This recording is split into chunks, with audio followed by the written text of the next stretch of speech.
अपनी इस तकरीर को टीपू सुल्तान की नजर, सुनिए सर, हो गया खत्म कर रहा हूं सर। मैं अपनी तकरीर को टीपू सुल्तान की नजर कर रहा हूं। ये टीपू सुल्तान की फोटो है, क्या आप इससे भी नफरत करेंगे सर? ये संविधान में टीपू सुल्तान की फोटो है सर। 4 जून के बाद 6 मुसलमानों की मॉब लिंचिंग हुई, 11 घरों को मध्य प्रदेश में मोदी के बुलडोजरों ने निस्तो नाबूद कर दिया।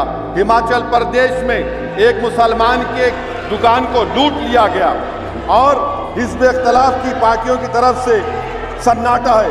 शायद अब वक्त आ चुका है कि लफ्ज़ मुसलमान का नाम लेना भी अब उस पर पाबंदी आयद कर दी जाएगी। जो नरेंद्र मोदी को मैंडेट मिला है वो सिर्फ और सिर्फ मुसलमानों की नफरत पर हिंदुत्व की वजह से मिला है। I would like to say it is not Modi's in dog but every single person voted him despite his anti Muslim voice. And I would like to tell the opposition parties, this is not a moral victory for you, this is a victory of majoritarianism. Everyone should contemplate and do introspection. Why is it that the OBCs and the upper caste are getting their due representation? Why are the Muslims not getting? Are we here only to vote for you and not to get elected? If that is the case, please tell us that we are only here to vote for you. Shri Asaduddin Owaisi ji. शुक्रिया मोहतरम chairman साहब, आपने मुझे बोलने का मौका दिया। मैं शुरुआत में बताना चाह रहा हूं कि मैं हुकूमत की तरफ से लाए गए इस रेजोल्यूशन की मुखालिफत में बोल रहा हूं और मैंने अमेंडमेंट्स भी दिए हैं प्रेजेंट एड्रेस के लिए। और चेयरमैन साहब, आप उर्दू को जानते हैं, किसी एक शायर ने शायद बरसर इख्तिदार जमात के लिए ये शेर कहा होगा कि उसूल बेचकर मसनद ख़रीदने वालों, निगाह अहले वफ़ा में बहुत हक़ीर हो तुम, वतन का पास तुम्हें था न होगा कभी, कि अपने हिर्स के बंदे हो बेज़मीर हो तुम, इज़्ज़त नफ्स किसी शख्स की महफूज नहीं, अब तो अपने ही निगहबानों से डर लगता है, डंके की चोट पे जालिम को बुरा कहता हूँ, मुझे सूली से न जिंदानों से डर लगता है। मोहतरम चेयरमैन साहब, मैं आज इन लोगों की तरफ से बोल रहा हूँ जो दिखते तो हैं, जिनके बारे में बात तो होती है मगर उनकी कोई नहीं सुनता। मैं उनके बारे में बोल रहा हूँ जिनके बारे में वज़ीर आज़म मोदी ने कहा था कि घुसपैठी है। मैं उन बेटियों और माओं के बारे में कह रहा हूं जिनके बारे में मोदी ने कहा कि ज़्यादा बच्चे पैदा करते। मैं उन मासूम नौजवानों के बारे में कह रहा हूं जिनको मॉब लिंचिंग के ज़रिए मारा जा रहा है। मैं उन बेज़ुबान माँ और बाप के बारे में बोल रहा हूं जिनकी औलाद आज इस हुकूमत के गलत कानून के चक्कर में जेलों में सड़ रहे हैं। सर, मैं दस्तूर जब इस ऐवान में बन रहा था, संविधान बन रहा था, तो उस वक्त अलहदा वोटर लिस्ट और इंतखाबी रिजर्वेशन की बात आई तो उस वक्त के हमारे फाउंडिंग फादर्स ने, हमारे बुजुर्गों ने, दोनों समुदाय के हिंदू और मुसलमानों ने फैसला किया कि हम इस पर राज़ी नहीं होंगे। बल्कि उन्होंने क्या कहा था हमारे फाउंडिंग फादर्स ने, उन्होंने मुखालिफत की थी अलहदा वोटर लिस्ट की और इंतखाबी रिजर्वेशन की।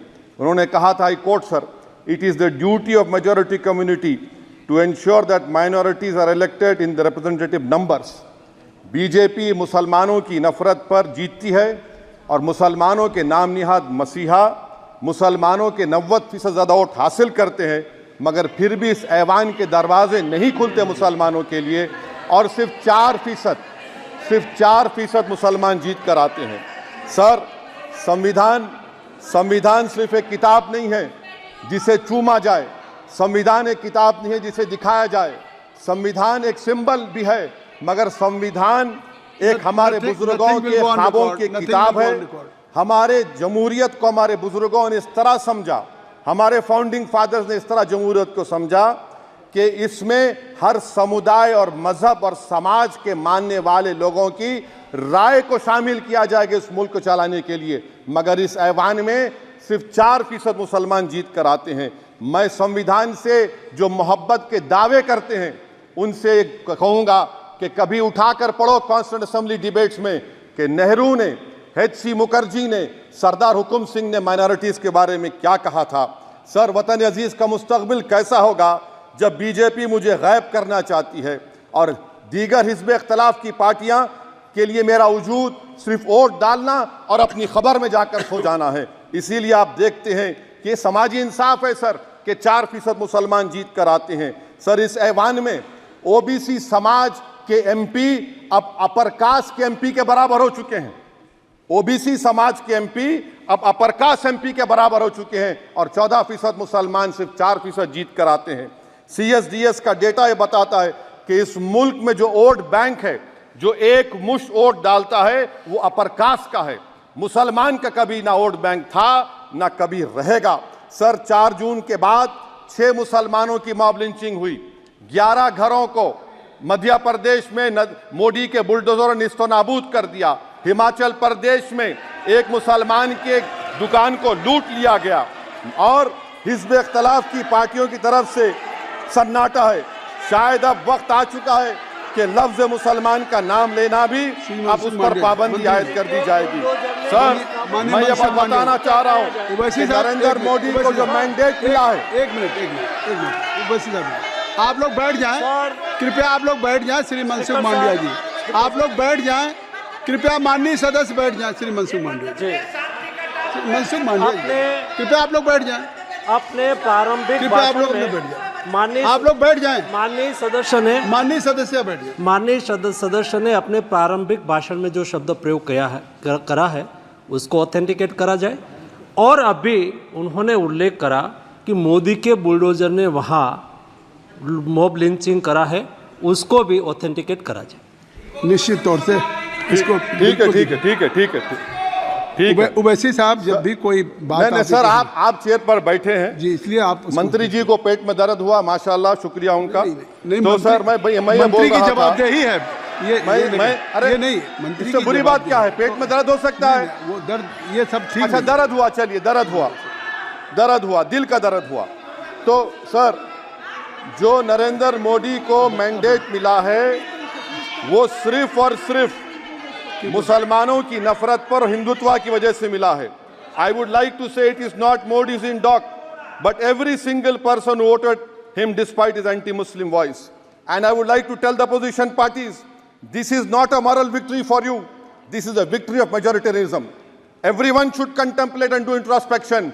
Why is it that the OBCs and the upper caste are getting their due representation? Why are the Muslims not getting? Are we here only to vote for you and not to get elected? If that is the case, please tell us that we are only here to vote for you. Sir, आज भारत के आधे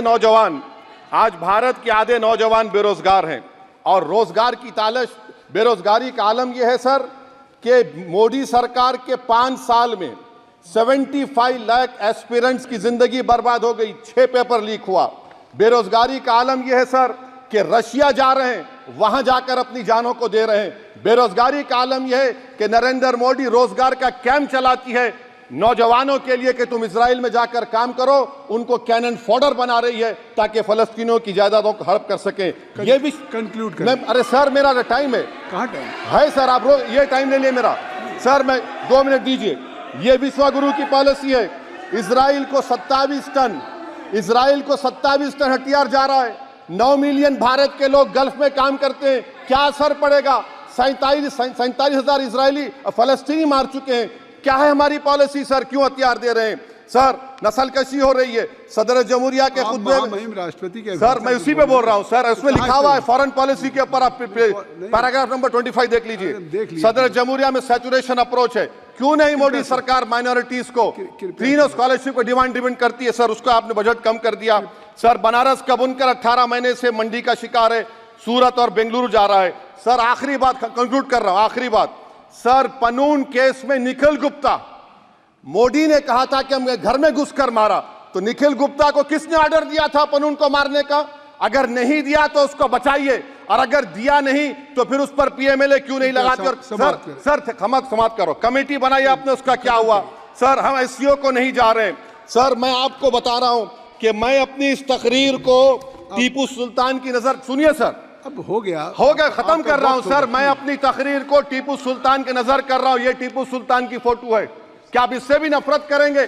sir, ये संविधान में टीपू सुल्तान की photo है जिस पर वल्लभ भाई पटेल ने साइन किया, श्यामा प्रसाद मुखर्जी ने साइन किया। ये आपकी नफरत है सर। आखिर में मैं अपनी बात को खत्म कर रहा हूं इस शेर पर कि क्या दिन दिखा रही है सियासत की धूप छांव, जो कल सपूत थे वो कपूतों में आ गए, थे इस कदर अजीम के पैरों में ताज थे, इतने हुए जलील के जूतों में आ गए। बहुत बहुत शुक्रिया।